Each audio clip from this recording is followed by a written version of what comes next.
any area of our lives, being present is so important, to be able to know, it kind of leads us, and not being in the mind and in the ego and in the future and in the present, but being, in the future and the past, but being in the present.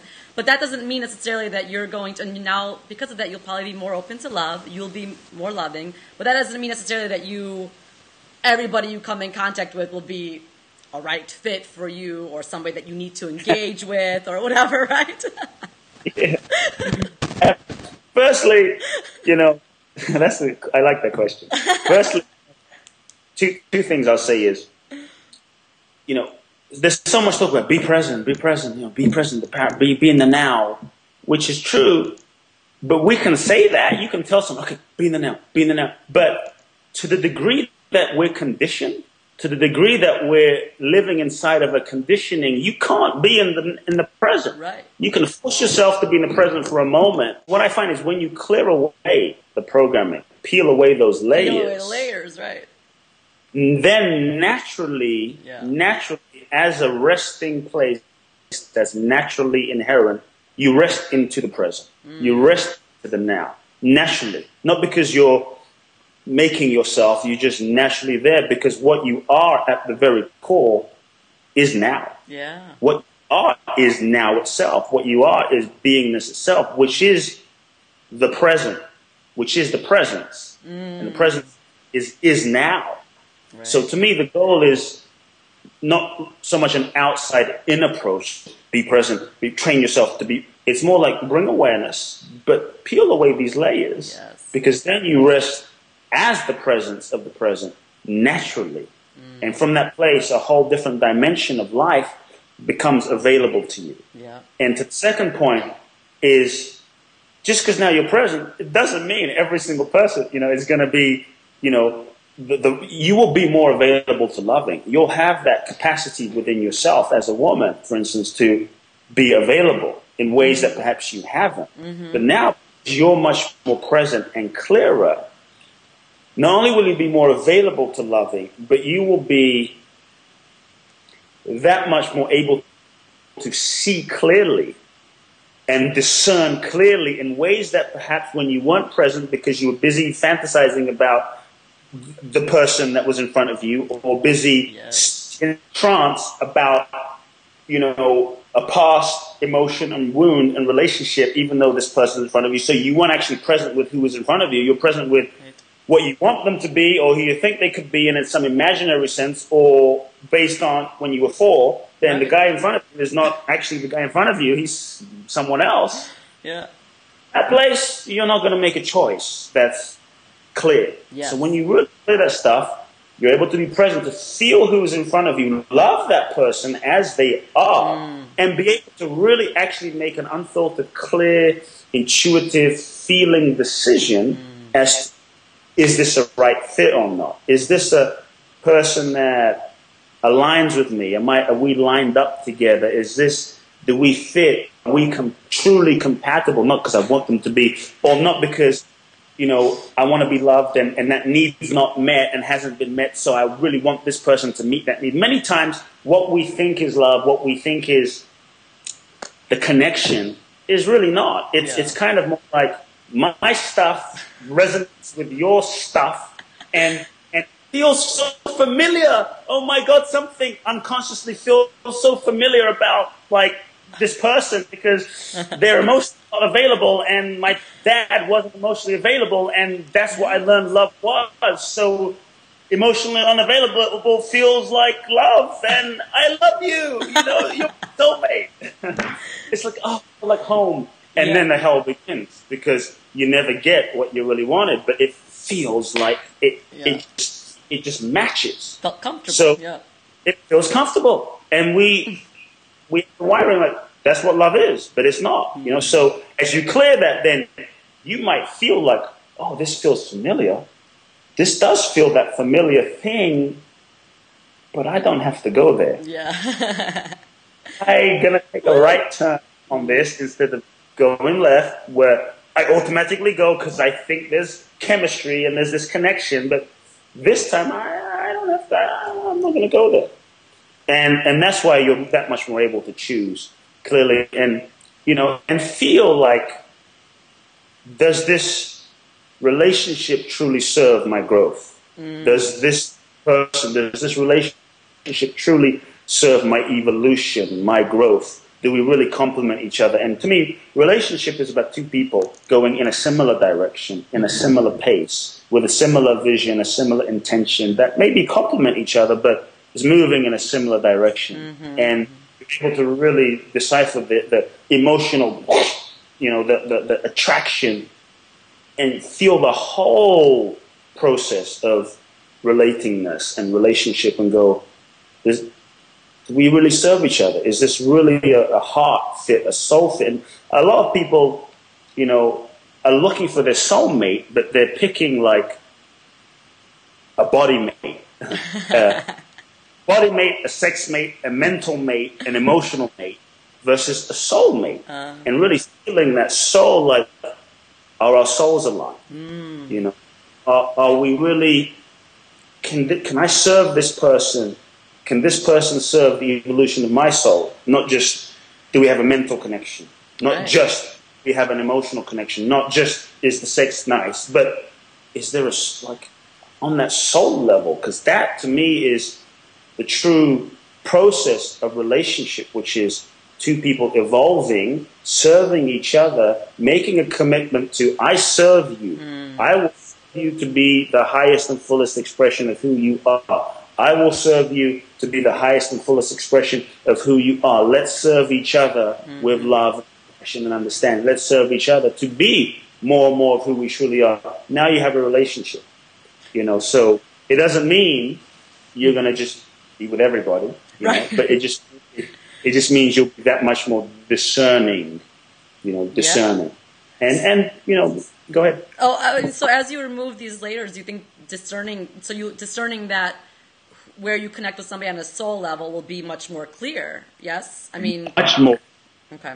Much more clear. Like personally, as I've gotten clearer in my own self over the years, there's times when I remember I would sit down with a potential, date partner, and they were lovely, they were incredible, but I just feel like, I was attracted. It's like, but I can feel that frequency. That's just, if that's, don't go there. Don't go there. Or maybe that wasn't there, but I could just feel like where she's going and where I'm going, two totally different places. Nothing wrong with that. It just doesn't work. Right. And I think the thing is, as you get clearer within yourself as a woman too, is you get clear who you are, what you want, what you need, but not from like a needy place, but what truly you need from a soul place, heart place, what your needs are. And you're then able to then feel more clearly into a man and where he's at and how it interfaces and matches. And I think that's simple. But to be able to do that, you have to be in tune with yourself. You have to know who you are and what you need and what you want. Otherwise, you won't be able to feel where he's at and what he can provide and what he wants, and does that fit together. And what often happens with, I'd say people, but we're speaking about women specifically here, but, with women and men, is because that feeling dimension is clouded, and with them from that place from my mother's calling on the other Skype. So I was Mom. And our parents have a big conditioning on who we become. So, so when that feeling dimension's clouded, then from that place we make choices, and often they're not the most aligned choices. And now we face a whole host of issues in relationship based on, we'll call it a wrong choice or not aligned choice. And I think part of the foundation is really choosing wisely. The ability, a lot of the issues and that many of the women I worked with arose because they just chose the wrong darn guy. They chose ultimately there's no wrong guy. Everyone's perfect for that moment. But they chose the wrong guy. If they were really honest, they didn't really make the aligned choice. And that, it's like going into a Mexican restaurant and, you know, looking around the Mexican restaurant and being like, but I wanted sushi. You know? And why is the chef not giving me sushi? Oh my goodness. It's like, did I do something wrong? Right. And now you're working with the chef and trying to convince the chef, to, like, can you just, like, put some, you know, some wasabi in the burrito and just please, like, love, you know, just give me that. And it's like, you went into the wrong darn restaurant. Yeah, it's a good analogy, yeah. So if you go to the wrong restaurant, I mean, it's not your fault that the chef's not giving you the sushi. He's training for a burrito. I mean, he might massage it a little bit, but, you know, I don't know, it's a little salmon roll with some pinto beans or something, but it's still not sushi. So I think one of the foundations is choose wisely, and it's determined by program. And that's why the foundation of it all, even the man's breakthrough seminar, is based on, first step, you got to deal with you. Yeah. When you deal with you, and so much of the other stuff will just become clear. Yeah. Will just, like, literally become clear. And one of the things, even in terms of choosing a man, I always tell women is really feel. It sounds so simple, but the feeling dimension, really feel. Like, what do you mean? Really feel through him. So many people with just, they didn't really feel. They weren't really truly feeling him. Like, if you really stand in front of a man, and again, this goes for men and women in reverse, but we're talking about the man breakthrough seminar, which is for women. If you really stand in front of a man and you really open your heart and you feel him, like feel to him, and then feel his heart, you will feel different parts where he's actually at. Totally, yeah. Not just like intellectually, but like really feeling where this man's at. Like, wow, how's he feeling? And how does he feel? And where's his heart at? And it shifts everything. Because if you do, you will feel things about him that, you know, you don't have proof for, but you'll feel things about him like, I don't know about something. You know, you'll feel things about him that will tell you a lot about what do I proceed or do I not proceed? Do I continue or do I not? Is his heart open or is it not? I don't know if his heart was open because we were just talking. Feel. What's the energy? What's the vibe? Really feel. Because I say, look, if he's not feeling, or if he's not tuning his feeling, then there's no way he's going to be able to feel you as a woman. Right. And as the feminine tends to naturally, innately be gifted and rest in the feeling dimension of things, you know. And if he's not feeling you, that's going to be pretty painful. But say you got to be feeling where he's at, so you can then choose. You know, I kind of say, but you know, that puts a real responsibility on women. Yeah. Because a lot of them say, well, I just didn't know. No, I just didn't know. No. Because if you feel it, there's things that you knew. So many women say, yeah, I didn't know.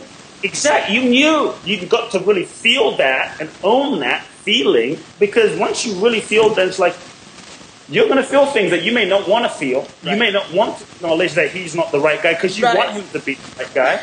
And now you're actually responsible for choosing. Yeah. And you can no longer say, it's his fault. Yeah. It's easier to blame somebody else. It's easier to blame someone else. Now you get to really own, like, he's not the right guy, and I want to be with him.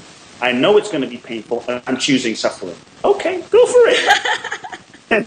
But now, at least there's a responsibility. At least own it, yeah.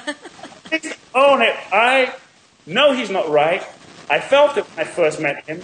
I felt the intuition, but I still want to be with him because he's just, I don't know, there's something there, and it's going to be hell, and when I start paying, I don't feel sorry for him. But now there's responsibility, and that's an empowerment. Right. And that's the first phase of really feeling into a man. It's so powerful. You could still feel it. Oh, sorry. Because so many times, women I coach and my friends that will go, you know, they're emotional and going, and I feel for them. And I ask them, You knew, right? Yeah, I knew. I mean, it's like, why did you not acknowledge that feeling? Right. Yeah, I knew something was off. Yeah. Okay. So next time, feel that and honor that, and don't betray that. Yeah, I knew something was off. Feel. Because women actually choose. That's my belief. I'm not saying that's right. Women choose a man. Women think, oh, no, he makes decisions. No. You women are powerful. Woo! Women choose a man. You are the one that actually choose whether you consciously make the choice or not. Because if a woman doesn't choose a man, it doesn't really matter what he does. At some point, you're going to have to say, okay, then what he does is going to work. But if you haven't chosen him on some level, there's no space and permission really for him to enter. So it's a powerful thing where you realize I'm actually choosing the man. You may not say, hey, I'm choosing you, but it's an energetic of, yeah. And then, now he can be romantic and what have you, and it's going to work. But if you haven't somewhere chosen a man, he can do whatever he wants. It's not really working. Right. At some point, you might change your mind and say, okay, it's kind of nice. I'll now choose him. Yeah. But that's the power of the feminine. Like, you women choose. Yeah. And what you were saying about feeling, it's like, I think it's so easy to explain away. I think, like you said, often women do feel something's not right, but you just continue to explain it away because, either... Doubt yourselves, yeah. Betray yourselves, second guess yourselves. Yeah. Is this really a cup? No, maybe it's not. No. It's like all that second guessing is the betrayal that I've seen. And I'm not saying I'm right, just reporting what I've seen with my women clients. Okay?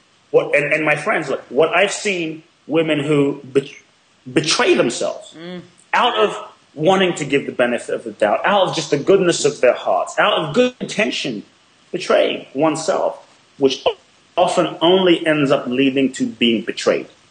Mentally, emotionally, or, when he cheats, when he doesn't fully respond, it's like, where did that betrayal begin? When you went against your inner knowing that,